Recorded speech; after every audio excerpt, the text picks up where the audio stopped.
안녕하세요. 코인 앤드류입니다. 축하드립니다. 오늘 비트코인과 나스닥이 트럼프의 관세 유예 발언으로 인해 각각 12%, 16% 급등이 나와줬습니다. 제 채널 인터뷰에 등장하는 전문가들은 줄곧 관세로 인한 일시적인 하락이다, 금방 V자로 회복할 거다라는 말을 해왔었는데 실제로 큰 반등이 나와줬고 상승 추세로의 전환으로 보기에는 부족하지만 많은 분들의 손실이 회복되고 시장 분위기도 조금 나아졌지 않을까 싶습니다. 앞으로도 투자 시장에서 유능한 실력이 검증된 전문가들의 인터뷰를 해석해서 많은 분들께 도움드리고 선한 영향력을 끼치도록 노력하겠습니다. 영상 시작하겠습니다. No leverage, right? Anybody with leverage has been blown up. No FOMO, so don't chase the peaks and don't sell at the lows. The further you are out the risk curve, the further your bag is down now. That's okay. I have SUI, Solana as my main holding, so they're down more. Bitcoin is down less. You need to understand the risk curve. Then don't get fleeced. Don't lose control of your tokens by attaching some stupid website. Only have a small DGen bag. Remember when everybody thought that memes were going to be the biggest thing of all time? They've all gone to zero. That's because that's so far out the risk curve. It should be small and it should be there for fun, yet unlikely to make a fortune. The longer term time horizon is everything. Zoom out, remove the noise, and most importantly, expect 35% pullbacks frequently in Bitcoin. And that means more in alts. Understand that, and you'll understand the opportunity set. Bitcoin prices have not only already priced in a lot of the weakness in the City Economic Surprise Index, it's fully discounted the Q4 tightening in financial conditions that we had been talking about. Now, remember, Julian, we were using this chart that got us the exact low in the October, November, December period in 2022. It was the financial conditions that we've used as our key indicator for the key reversals in narrative and price. Yeah, that's right. And I think I don't remember if it was September or November, but we wrote the GMI article, "The Turn is Near," and charts like this one featured in there. So this was a big basis for that. So we know that this works. Is the point. The other thing is that I can see a lot of people. 라울 팔은 비트코인 투자에서 가장 중요한 것은 단기적으로 보지 말고 역사적으로 비트코인의 가격이 어떻게 움직였는지를 가장 중요하게 생각하는 것. 비트코인의 경우 35% 정도의 하락이 빈번하다라는 것을 인정하고 알트코인에서는 더 큰 폭의 변동성을 예상하고 과도한 레버리지를 사용하지만 않으면 누구나 기회를 포착할 수 있다고 말합니다. 실제로 비트코인은 5년 주기로 고점 대비 77%에서 84%의 하락률을 보여왔으며 많은 전문가들은 비트코인의 특성상 이러한 하락률은 지극히 정상이며 점점 제도권화돼가는 비트코인과 반감기 특성상 변동률은 적어질 것이라고 전망하고 있죠. 하지만 저 또한 투자를 오래 했고 개인 투자자분들이 자신의 계좌가 마이너스 70%, 80%를 기록하는 상황을 호기롭게 지켜보고 인내하기란 쉽지가 않은 게 현실입니다. 그래서 최대한 많은 검증된 전문가들의 의견을 들어보고 내 것으로 만드는 게 이 시장에서 버틸 수 있는 중요한 능력 중에 하나라고 생각합니다. 하지만 제 채널에 등장하는 전문가들은 대부분 비트코인을 좋게 이야기해야 하는 위치에 있는 사람들입니다. 고객 자금을 굴리고 있거나 회사 자금으로 비트코인을 구매한 사람들이 많기 때문이죠. 시장에는 정답질은 없습니다. 그럼에도 많은 투자자들은 리스크를 감수하고 돈을 벌기 위해서 비트코인 시장에 뛰어드는 것이죠. 하지만 급등락하는 비트코인 시장에서 급등과 급락을 반복하는 차트를 보고도 개인 투자자들이 욕심과 공포를 떨쳐내고 평정심과 내 자산이 우상향을 하는 것은 말처럼 쉽지가 않으실 겁니다. 저 또한 전업투자자 생활을 오래 했지만 항상 좋은 자리를 기다리고 인내해야 수익을 조금씩 낼 수 있었습니다. 그래서 저희 앤드류 트레이딩 팀에서는 어떻게 하면 일반 개인 투자자들도 투자 시장에서 수익을 낼 수 있을까? 구독자분들께 어떻게 하면 조금이라도 도움을 좀 드릴 수 있을까? 고민을 하다가 구독자분들도 비트코인이 명확하게 상승 추세가 나왔을 때만 투자를 하실 수 있게 한다면 수익이 조금 나지 않을까? 라는 생각을 하게 되었는데요. 제가 전업 투자를 하면서도 개발자로 오래 일을 했기 때문에 저도 써볼 겸 유료 결제를 해서 결국 만들었습니다. 바로 비트코인이 정말 신뢰할 수 있는 상승 추세인 건지 횡보인지 하락인지 알 수 있게 도움을 주는데요.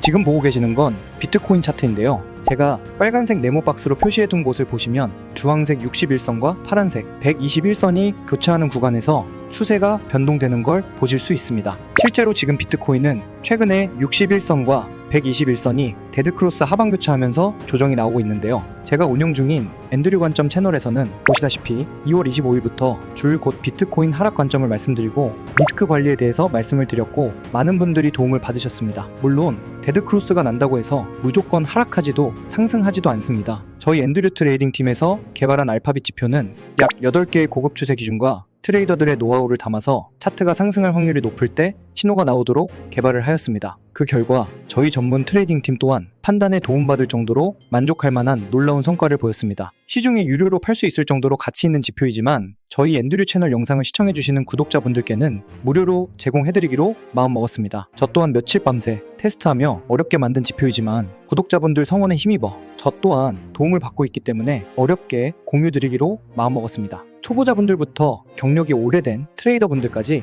굉장히 큰 도움을 받을 수 있는 지표라 도움이 되실 거라고 자부합니다. 그리고 또한 투자자라면 항상 있을 수 있는 시나리오와 리스크 관리를 해야 하며 저희 앤드류 트레이딩 팀 또한 2025년 비트코인 전망과 알트코인 포트폴리오를 분석해두고 시장에 임하고 있습니다. 신청 방법은 하단 더보기란과 고정 댓글에 나와 있으니 많은 신청 부탁드리고 이번 하락장에서 모두 잘 살아남으셔서 좋은 성적 내시면 좋겠습니다. Talking about, the widening in junk spreads, so credit spreads, and that being the result of, Trump's tariff announcements last week. I mean, that's true and not true. It actually is the result of the market speculating that tariffs were inflationary, which all happened in Q4, which tightened financial conditions, which started to drive credit spreads higher. So credit spreads have actually been widening, much like the City Economic Surprise Index has been slowing over the entire since the beginning of the year.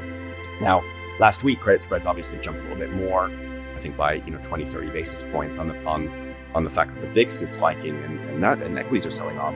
But the reality is that credit spreads are widening because of everything that happened in Q4 of last year. The market reaction to last week's statement is more of an overreaction, but really what's gone on, which I'll show to you later, but really this is all a symptom of tighter financial conditions in Q4, which is now reversing. The cycle didn't get going because we had the same tightening of financial conditions in Q4 2016. Yep.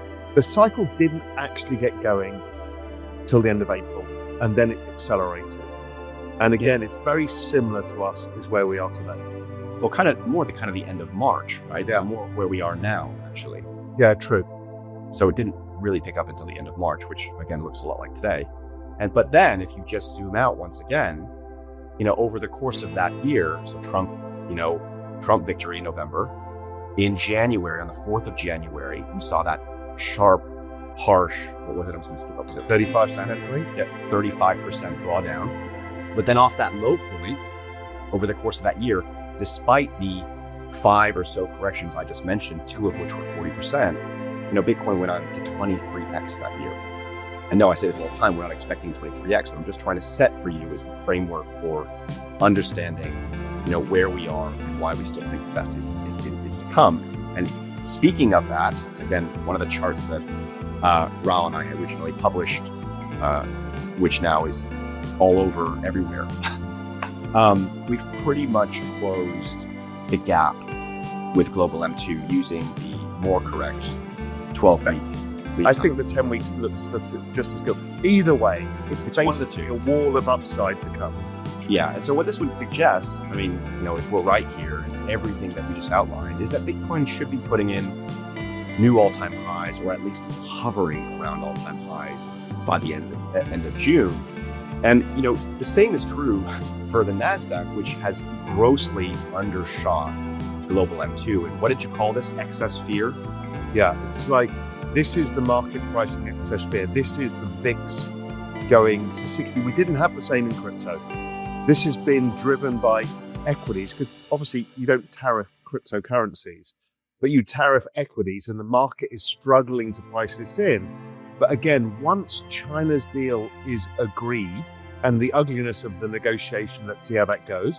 But once that is agreed, there is a big gap versus what liquidity is doing, and we will have a very fast snapback, I think. Yeah, I totally agree. I think it'll be, once we get the DMARC count stacking up, I think it's going to be a pretty V-shaped move. 오늘 영상 어떻게 보셨나요? 저는 전문가들의 말을 참고하되 자신만의 투자 기준이 있어야 투자 시장에서 살아남을 수 있다고 생각합니다. 앞으로도 시청자분들과 함께 성장할 수 있도록 좋은 영상 많이 업로드 하도록 하겠습니다. 혹시 보시고 싶은 전문가 인터뷰가 있다면 댓글로 남겨주시면 최우선으로 제작해 보도록 하겠습니다. 감사합니다.